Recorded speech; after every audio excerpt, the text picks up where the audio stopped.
And news analysis आपके सामने है। आज है डे 21 जुलाई, डेट एंड डे आपका ट्यूसडे। तो चलिए लेक्चर स्टार्ट करते हैं। बिफोर वी बिगिन, अगर आप मुझसे कुछ कहना चाहते हैं या कुछ पूछना चाहते हैं तो 2 मेल आईडीज़ आपके सामने हैं, आप कुछ भी मुझे मेल कर सकते हैं। I will take care of that. ये पहली न्यूज़ है कि जो दुबे का डेथ हुई है उस पर सुप्रीम कोर्ट ने भी बोला है यूपी गवर्नमेंट से कि जो आपका पैनल है उसको थोड़ा बढ़ाया जाए। तो इसमें इंक्लूडिंग अ फॉर्मर जज एंड एक्स डीजीपी, तो सुप्रीम कोर्ट के कहने पर ये चीज़ की गई है। देखिए क्या क्या होता है। तो देखिए ये एक बहुत बड़ा प्रॉब्लम बन गया है सबके लिए, तो इसको सही करना ज़रूरी है। अब ये बताया जाएगा कि इस डेथ के बाद क्या क्या चीज़ें खुलनी हैं। अभी भी बहुत चीज़ें बची हैं। बचपन बचाओ आंदोलन एक है बेटा, इसके बारे में आप एक बार ज़रूर रीड करिएगा क्योंकि न्यूज़ में आ रहा है। तो आपको ये एक बार समझना पड़ेगा बचपन बचाओ आंदोलन क्या है। तो एक बार आप बचपन बचाओ आंदोलन घर पे पढ़ें, इसके बारे में समझें। इसमें पूछा गया है दिल्ली हाई कोर्ट ने पूछा गवर्नमेंट से कि बचपन बचाओ आंदोलन के थ्रू जो है आप क्या कर रहे हैं, कैसे रेस्क्यू कर रहे हैं। कोर्ट में सारी चीज़ें वीडियो कॉन्फ्रेंसिंग के थ्रू बताइए। चाइल्ड वेलफेयर कमेटी के डायरेक्टर हैं, उन्होंने बोला कोविड-19 में जो टेस्टेड हैं गवर्नमेंट हॉस्पिटल में उनके लिए आप क्या कर रहे हैं।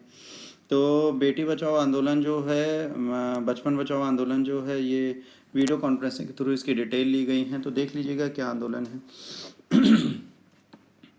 इसके बाद बेटा जो यूके ने अपनी वैक्सीन बनाई थी इसका टेस्ट बड़ा पॉजिटिव गया है, 1000 लोगों पे किया गया था।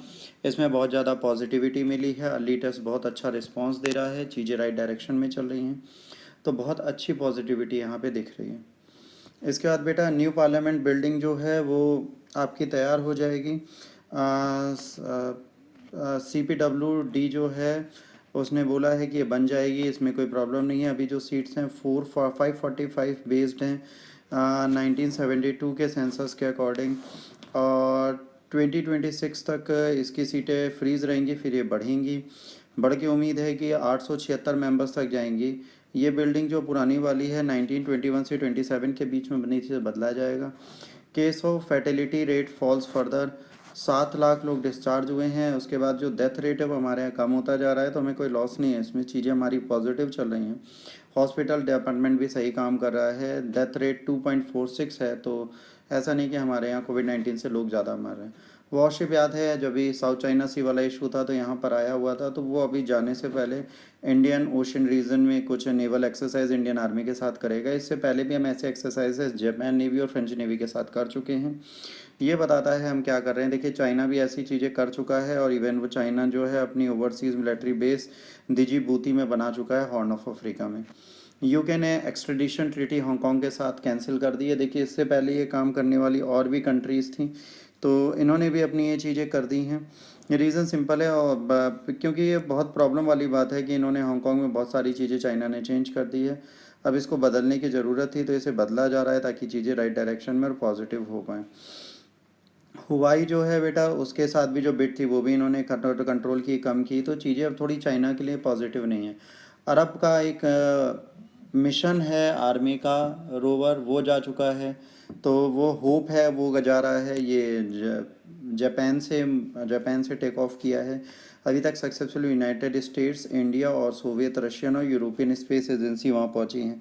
चाइना भी ट्राई कर रहा है। अब देखिए ये पहुँचने वाला है वहाँ पे, अगर पहुँचेगा तो ये वहाँ पर 687 डेज़, मतलब जो मार्शियन ईयर है कैलेंडर ईयर, उसके अकॉर्डिंग वहाँ पर ये ट्रैवल करेगा।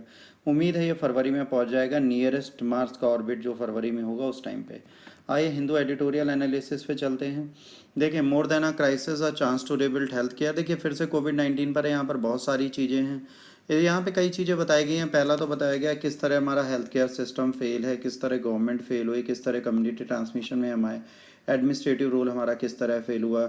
जो दिल्ली गवर्नमेंट ने अपने रोल मॉडल्स दिए थे उसमें कहा जा रहा था हमारी हेल्थ केयर सर्विसेज बहुत अच्छी हैं, मोहल्ला क्लिनिक ब्ला ब्ला ब्ला, बहुत सारी चीज़ें थी, वर्ल्ड क्लास हम हो गए हैं। आज सारी चीज़ें क्वेश्चन मार्क में आ चुकी हैं। ना एडमिनिस्ट्रेटिव क्लास ना मेडिकल क्लास, कोई भी चीज़ इतना सक्सेसफुली काम नहीं करी। 11 लाख से ऊपर केसेज हैं, 35,000 केसेस पर डे बढ़ रहे हैं, वो भी तब जब टेस्टिंग हमारे यहाँ डाउन है। अगर टेस्टिंग बढ़ा दी जाए तो केसेस 4 गुने बढ़ने लगेंगे, ये भी मान के आप चलिए। तो एक बार इसे देख लीजिएगा। हाया सोफिया आपको पता है क्या था, मैं आपको पहले भी बता चुका हूँ। जब टर्की बेटा चेंज हुआ तो वहाँ पर बहुत बड़ी प्रॉब्लम क्या आई, वर्ल्ड वॉर के बाद जब टर्की चेंज हुआ तो उसने अपने रिलीजन से खुद को बाहर कर दिया, और कमाल पाशा वहाँ पे थे, इन्होंने इसको मॉडर्न लाइन पे डेवलप किया। अब वहाँ के प्रेसिडेंट ने हाया सोफिया जो एक रिलीजियस था, जो इंडो यूरोपियन स्टाइल में था, इस्लामिक यूरोपियन स्टाइल में था, उसको म्यूज़ियम की जगह फिर से मॉस्क में कन्वर्ट कर दिया है। तो कहीं ना कहीं रिलीजियस प्लेगार्ड एक ये खेल रहे हैं जो कहीं ना कहीं सक्सेसफुल नहीं हो सकता, फ्यूचरिस्टिक प्रॉब्लम है, इनको जरूर देगा। इसके बाद अगला है टेम्पलेट टू मैनेज टेम्पल्स। देखिए बहुत बड़ी चीज़ है, साउथ में पद्मनाभ स्वामी टेम्पल है, ये एक रॉयल क्लास टेम्पल मैनेज करती है, जो जाहिर सी बात है राइट ऑफ रिलीजन में। एक और चीज़ आप ध्यान रखिए, स्टेट अफेयर्स ये सब होनी चाहिए। जाहिर सी बात है कि ये कोई रॉयल फैमिली इसकी ट्रिब्यूटरीज और बेनिफिट और जो डोनेशन दिए जाएँ वो नहीं खा सकती, तो इसकी कंट्रोलिंग भी बेटर होनी चाहिए। एक रॉयल फैमिली के पास ही सारे राइट्स नहीं रहने चाहिए। तो उस पर एडिटोरियल है, आप रीड करेंगे आपको अच्छा लगेगा। प्लीज़ इसे सर्फ में एक बार ज़रूर पढ़ें। इसके बाद बेटा अगला इंपॉर्टेंट है नो राइट आंसर। ये बेटा एजुकेशन से रिलेटेड है, हमारे यहाँ स्कूलिंग कब खुलेंगी, डायरेक्ट क्लासरूम में हम कब जाएंगे, ऑनलाइन क्लासेस क्या हमारे लिए काम करेंगी। कई सारे ऐसे टीचर्स हैं जो ऑनलाइन क्लासेस में कंफर्टेबल नहीं हैं। एजुकेशन गैप बहुत है रूरल एंड अर्बन में। नेट किसी के पास है किसी के पास नहीं, किसी के पास टेक्नोलॉजी है किसी के पास नहीं, किसी के पास फ़ोन और टीवी नहीं है किसी के पास है, ये चीज़ें। उसके बाद जब वो खोलने की बात की जाए तो वहाँ पे भी बहुत कॉम्प्लेक्सिटी आएगी, इनइक्वलिटीज़ हैं, मल्टी जनरेशन होम्स हैं। सबसे बड़ी बात है जब ये फुल खुलेगा तो अर्ली डेट कोई भी नहीं है, ताकि फुल रीओपनिंग कब होगी। इसके बाद क्लास साइज़, डिस्टेंसिंग, वेंटिलेशन, ये सारे एक इश्यूज़ हैं जो हम नहीं फुलफ़िल कर सकते। तो इन पे भी एक क्लियर क्वेश्चन मार्क है, इसको भी हमें टैकल करना ज़रूरी है, जिसे करने में अभी हमें प्रॉब्लम हो रही है। इसके बाद बेटा लिंचिंग के बारे में बात की गई है। अभी याद करिए बांग्लादेशी एक था जो एनिमल को लेके जा रहा था यहाँ से, है ना, एनिमल की चोरी हो रही थी, तो कैटल की उस थीफिंग के चक्कर में इसको मॉब लिंच कर दिया गया। इसके बाद नेशनल क्राइम ब्यूरो ने 2017 में डेटा दिया था, जिसमें आसाम में हाईएस्ट क्राइम रेट है कंट्री का। स्टेट में 143 रजिस्टर्ड क्राइम्स पर लैख पॉपुलेशन है, बहुत बुरी हालत है। और तो ये कंडीशन है जहाँ पे काउ स्लॉटर, और उसकी कंडीशन भी बहुत खतरनाक है। देखिए इस लिंचिंग का सबसे बड़ा कारण भी एक बहुत इंपॉर्टेंट है, यहाँ पर जो होता है cow slaughter, kidnapping of the child, theft और सोशल मीडिया। देखिए सोशल मीडिया बहुत बड़ा रोल प्ले करता है, जो चीज़ें यहाँ पे बोली जाती हैं लोग समझ लेते हैं। अभी कई सारे ऐसे इश्यूज आए थे, महाराष्ट्र में वेंडर मारा गया, साउथ इंडिया में बहुत ज़्यादा, जैसे केरला है, कर्नाटका है, यहाँ पर जो नॉर्थ इंडियन आपके वेंडर्स थे जो सामान बेचते थे, उसमें एक वेंडर को मार दिया गया था। एक मदर अभी रिसेंटली मारी गई थी, वो अपने बच्चे के साथ जा रही थी, राजस्थान के आसपास के एरिया की बात है, लास्ट फ्यू ईयर्स पहले। तो उसकी बेटी रोने लगी, तो उनको लगा कि बच्ची को किडनैप करके जा रहे हैं, क्योंकि सोशल मीडिया ऐसे मैसेज स्प्रेड कर रही थी, और उस बेटी के सामने उसकी मदर को मार दिया मॉब्स ने। और ऐसे ही एक ओल्ड लेडी के साथ हुआ था साउथ में, वो रास्ता पूछ रही थी, एक बच्ची को चॉकलेट दे रही थी, तो लोगों को लगा उस गैंग से जो बच्चों को किडनैप करती है उसे मार दिया गया। तो डेटा ऐसा ऐसा कलेक्ट हुआ था जिसको प्रिंट तक नहीं किया गया। और इसके बाद जो मोहन भागवत हैं आरएसएस के चीफ, उन्होंने कहा लिंचिंग वर्ड जो है वो इंडिया को डिफेम करने के लिए यूज़ किया जा रहा है। आप मॉब लिंचिंग यूज़ करिए ना करिए, सामूहिक हत्या यूज़ करिए, कोई भी वर्ड यूज़ करिए, बट आप ये ध्यान रखिए कि जो चीज़ हो रही है ये कहीं ना कहीं ह्यूमंस के लिए अच्छी नहीं है, ये चीज़ नहीं होनी चाहिए, इसको बदलने की ज़रूरत है। टाइम आ गया हम इसमें जागें। लिंचिंग जो है कहीं ना कहीं पॉजिटिविटी नहीं देती, एक निगेटिव अप्रोच हमारे यहाँ डालती है। तो हमें सोचना चाहिए कि मॉब वायलेंस कैसे कंट्रोल होगा। लास्ट टाइम पे पुलिस पे, डिपार्टमेंट पे ये जिम्मेदारी डाल दी गई थी कि जिस चौकी इंचार्ज के टाइम पे ये होगा उस पर एफआईआर की जाएगी। भाई मॉब लिंचिंग में पुलिस ऑफिसर से ज़्यादा लोग क्या करेंगे, आपको अब एक होना, आपको सोशल मीडिया पे ध्यान देना, ये सारी चीज़ें आप कर सकते हैं और कोई नहीं। इसके बाद big reforms on wrong track. अब यहाँ पर क्या है, जाहिर सी बात है, जो रेलवे का मॉडर्नाइजेशन करने की बात कर रहे हैं, इसको प्राइवेट करने की बात कर रहे हैं, तो उसमें पहले तो रेलवे इंडिया की सबसे बड़ी लाइफ लाइन है, इसमें बहुत सारी चीज़ें हैं, सोशल वेलफेयर ऑर्गेनाइजेशन की तरह काम करती है, पैसेंजर्स यहाँ से जाते हैं, बहुत अच्छा काम होता है। तो रेलवे को गवर्नमेंट के हाथ में रहना पॉजिटिविटी थी, क्योंकि फेयर बहुत अच्छा रहता है। इसके बाद रेलवे कह रही है कि कुछ ट्रेन्स और कुछ रूट्स को हम प्राइवेट करेंगे, तो उससे क्या होगा, मेंटेनेंस कॉस्ट रिड्यूस होगी, ट्रांजिट टाइम रिड्यूस होगा, जॉब्स बूस्ट होंगी, इन्हेंस होगी सेफ्टी, है ना, वर्ल्ड क्लास एक्सपीरियंस मिलेगा पैसेंजर को, डिमांड एंड सप्लाई डेफिसिट भी खत्म होगा। भाई जितनी डिमांड है उतनी रेलवे टिकट्स आपको मिल जाएंगी, बट एक्सपेंस पे।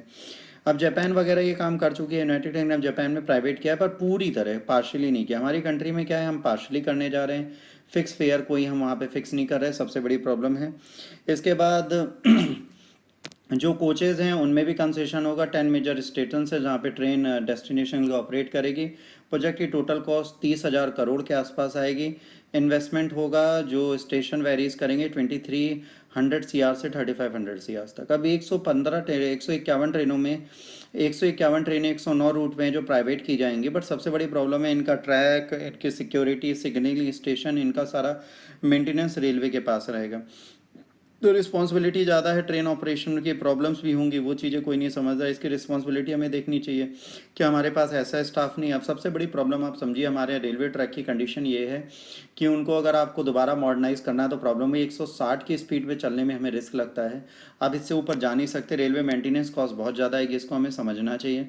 चेंजेस करने की ज़रूरत है, हम बिल्कुल मना नहीं करेंगे। 120-30 के से 160 तक गए, इससे ऊपर हमें जाना है तो हमें ब्रिजेस, कर्व्स और ट्रैक को बहुत ज़्यादा स्ट्रेंथन करना है। और डेंसली पॉपुलेटेड एरिया है तो अब नई ट्रैक बिछाना बड़ा मुश्किल हो गया है। बुलेट ट्रेन का काम तक हमारा बहुत स्लो हो गया है। चीज़ें आप समझेंगे तो आपको पता चलेगा। ग्रेटेस्ट नेशनल अंडरटेकिंग है जिसको अब हम जा रहे हैं प्राइवेट करने। देखिए क्या फ़ायदे होता है। उससे अच्छी एक चीज़ है IRCT बहुत अच्छा काम करती है। तेजस एक्सप्रेस वगैरह बहुत अच्छे से चला रही है, चीज़ें अच्छी करे। रिक्वेस्ट एंड क्वालिफिकेशन का पैरा बहुत अच्छा है, इनकी चीज़ें अच्छी हैं। तो rather than going the privatisation, why we don't see about IRCTC जो कि इसके लिए काम करे, उसे न्यू प्रोजेक्ट दें, उसको पूरे अक्रॉस द कंट्री काम कराएं क्योंकि सक्सेसफुली ऑलरेडी काम कर रही है। कम्युनिटी कैंटीन्स के बारे में बेटा बात की गई अगले एडिटोरियल में। जैसे नरेंद्र मोदी ने कहा कि गरीब कल्याण अन्न योजना के थ्रू हम इनको फूड ग्रेन्स देंगे, one nation one ration card की बात करेंगे, मील्स देंगे। और इससे बढ़िया है कि अगर हम रोड साइड वेंडर्स और ढाबास को बढ़ा दें और उन पर रिलाई करने लगे तो हमें फ़ायदा नहीं होगा। जैसे देखिए कुछ स्टेट्स हैं, जैसे अम्मा कैंटीन तमिलनाडु में और इंदिरा कैंटीन कर्नाटका में चलती है। यहाँ पर जो कॉस्ट है मील का वो 5 से 10 रुपये है, बट ये कि इसका एनालिसिस है, ऑपरेशन कॉस्ट जो है न्यूट्रिशन वैल्यू की 15 से 20 रुपये आती है, बट इसे पूरा स्टेट गवर्नमेंट रन करती है। देखिए फ़ायदेमंद चीज़ें, अगर इसे करें तो हमारी कॉस्टिंग भी बचेगी, फ़ायदा भी हमें मिलेगा। वन नेशन वन राशन के इन्वेस्टमेंट से बेहतर है कि हम आउटडोर में कुछ ऐसा करें। अगर ये करते हैं 26,500 करोड़ में 60,000 कैंटीन्स और 80 to 100 किचन्स चलाए जा सकते हैं। तो एनालिसिस सजेस्ट करता है इससे क्या होगा, माइग्रेंट वर्कर्स और पुअर अर्बन्स को राइट टाइम पे मील मिल जाएगा। हम डायरेक्टली पैटर्न पे इन्हें दे सकते हैं, फूड ग्रेन्स का भी यूज़ होगा, जॉब्स भी सर्व होंगी। अगर ये 60,000 कैंटीन बनती हैं तो 1.2 मिलियन जॉब्स होंगी जो 90 मिलियन मील्स पर डे सर्व करेंगे। तो एक अच्छा ऑप्शन है। आप भी सोचिए क्या ये ऑप्शन हो सकता है। अगर हम पार्लियामेंट्री कैंटीन चला सकते हैं, सस्ते रेट पे खाना दे सकते हैं, स्टैंडर्ड खाना दे सकते हैं, तो क्या हम साइड में ढाबास गवर्नमेंट रन नहीं चला सकते जिसमें हम सस्ता और क्वालिटी मील लोगों को दे पाएँ। एक थिंक एंड वॉच है, आप एक बार बैठिए, मेंटली सोचिए क्या ये चीज़ें की जा सकती हैं। अगर ये फिजिबल हैं तो 100% हमें करनी चाहिए, क्योंकि माइग्रेंट वर्कर्स का एक बहुत बड़ा इशू है। अभी कोविड-19 के टाइम पे आपको पता है खाने की प्रॉब्लम थी, गवर्नमेंट को बहुत कम लोगों ने सपोर्ट किया। तो ये सारी चीज़ें आपको देखनी है। अगर कम्युनिटी इसके साथ ना होती और NGOs एंड अदर पीपल्स इसमें काम ना करते तो शायद बहुत लोग भूखे मर जाते। मेंस राइटिंग का क्वेश्चन भी उसी से रिलेटेड है, IRCT से रिलेटेड। क्या वो प्रोजेक्ट नहीं ले सकती? वो ले सकती है, प्राइवेटाइजेशन करना जरूरी है। इस पर आप कोशिश करिए लिखने की, आपको ज़रूर हेल्प मिलेगी। हिंदू एडिटोरियल बहुत इंपॉर्टेंट थे, आप एक बार उन्हें पढ़ेंगे आपको ज़रूर हेल्प मिलेगी। आज का बेटा एडिटोरियल सेक्शन इतना ही। अगर आपको अच्छा लगे तो प्लीज़ लाइक शेयर और सब्सक्राइब करें। अगर कोई इशू लगता है तो प्लीज़ कमेंट बॉक्स में ज़रूर लिखें। God bless you all, take care, bye bye.